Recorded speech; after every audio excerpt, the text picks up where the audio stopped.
Halo teman-teman, Assalamualaikum warahmatullahi wabarakatuh. Selamat pagi, siang, sore, atau malam. Semoga kalian semua sehat-sehat selalu banyak rezekinya, dan apa yang kalian cita-citakan dapat terwujud. Amin. Nah, ini udah sore nih teman-teman. Wih, ini sore-sore santai ya. Ini kita nyore malam minggu nih, gue syutingnya. Sabtu malam minggu. Ini tempatnya mantap banget nih coy, sepi.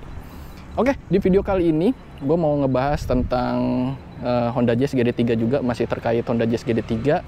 Dan kali ini gue mau menjawab pertanyaan dari subscriber gue nih, subscriber si Cupu, yang nanyain, "Bang, Matic-nya Jazz GD3 tuh bagus atau enggak sih?" Nah ini teman-teman, gue mau ngejelasin.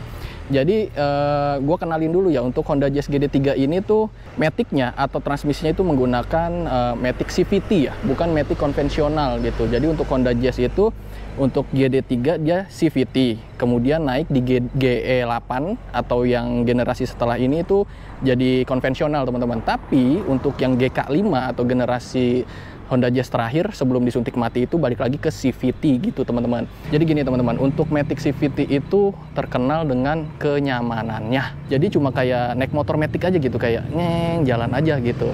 Nggak ada jeda atau nggak ada hentakan ketika perpindahan gigi. Nah itu yang disebut dengan nyaman. Kemudian kita ngomongin Matic konvensional. Untuk Matic konvensional itu memang gua akuin di bawahnya tuh dia agak lebih responsif ya dibandingkan CVT. Tapi kalau untuk kenyamanannya, nah itu agak kurang teman-teman. Karena ketika gigi Matic-nya pindah atau naik gitu, itu ada hentakan walaupun cuma sedikit gitu. Makanya ketika kalian nyobain Honda Jazz GE8 itu, ketika kalian gas tuh kayak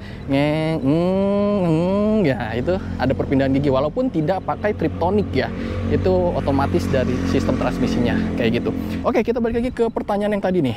"Bang, untuk transmisi Matic GD3 tuh sebenarnya bagus nggak sih?" Nah, jadi gini teman-teman. Jawaban dari gua tuh bagus enggaknya tuh relatif ya. Nah mungkin ada beberapa orang yang bilang, "Bang, beberapa pengalaman gue atau beberapa mobil yang pernah gue temuin tuh Jazz GD3 tuh Matic-nya jelek gitu, cepet rusak kayak gitu." Nah sebenarnya bukan masalah cepet rusak ya teman-teman. Ini pengalaman dari gue aja ya, gue pribadi dan beberapa mobil yang gue temuin. Jadi kalau untuk transmisi, khususnya untuk transmisi Matic itu tergantung perawatannya ya. Jadi kalau kalian bilang ini Matic CVT GD3 tuh jelek, ya mungkin perawatan yang dilakukan oleh pemilik mobil tersebut kurang gitu, atau pemakaian ya. Jadi tergantung perawatan dan pemakaian. Ini gue dapat informasi juga ya teman-teman, ada mobil HR-V atau HRV yang notabene tahunnya pasti lebih muda daripada Jazz GD3 ya.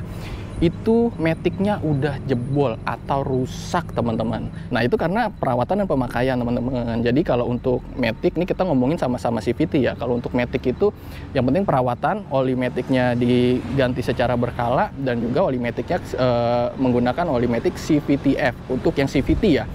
Nah harus seperti itu. Dan kalau untuk pemakaiannya, kalau untuk CVT itu, transmisi Matic CVT itu nggak boleh terlalu sering digalakin ya teman-teman, atau kickdownnya itu jangan terlalu sering, boleh tapi jangan terlalu sering banget kayak gitu. Jadi pakainya halus kayak gitu. Dan gue pernah juga nyobain Avanza Veloz yang tahunnya pasti lebih muda lah ya. Avanza Veloz itu kan Matic-nya itu Matic konvensional ya, jadi bukan CVT. Nah itu jebol juga teman-teman, bukan jebol sih, jadi udah ada gejala-gejala ngejeduk. Jadi ketika dipindahin persnelingnya tuh gede gitu, ada hentakan, dek. Nah kayak gitu, itu berarti udah tanda-tanda Matic-nya tuh udah mulai bermasalah ya teman-teman. Itu salah satu tanda Matic bermasalah adalah ketika kita masukin gigi ke D atau ke R atau kemana gitu tuh ngejeduk biasanya teman-teman. Jadi kayak mobil kayak ngehentak dikit, dek gitu. Nah jadi kesimpulannya adalah, kalau kalian nanya, "Bang, Matic Honda Jazz GD3 tuh sebenarnya bagus atau enggak?" Nah jawaban gue relatif ya teman-teman. Kalau dibilang bagus, ini gue bilang ya, ini sesuai pengalaman gue. Ini gue pakai nggak ada masalah kayak gitu. Perawatan rutin, pemakaian juga ya halus-halus aja lah kayak gitu. Ini sampai sekarang nggak bermasalah. Bahkan naik di Bandung pun jalur yang agak curam begitu, ini masih naik, masih aman banget kayak gitu ya. Jadi kalau kalian pengen beli Jazz GD3 dan masih ragu sama Matic-nya, ya baiknya kalian cek dulu kayak gitu. Karena ini kan mobil tua ya, jadi nggak bisa kalian bilang, "Wah Matic-nya jelek, Honda Jazz GD3." Nggak bisa. Coba deh kalau kalian beli baru terus kalian rawat dengan baik gitu ya, ini bukan second ya, kalian beli dari baru, kalian rawat dengan baik, pemakaian wajar, pasti akan aman-aman aja. Karena ini mobil tua dan udah nggak ada yang baru gitu, jadi otomatis udah bekas tangan keberapa. Nah itu kita harus tahu riwayat perawatannya gitu. Kalau perawatannya jelek ya jangan salahkan mobilnya yang jelek gitu, salahkan owner sebelumnya yang perawatannya kurang bagus, kurang apik, dan juga pemakaian yang kasar. Jadi bukan mobilnya, sekali lagi ya teman-teman.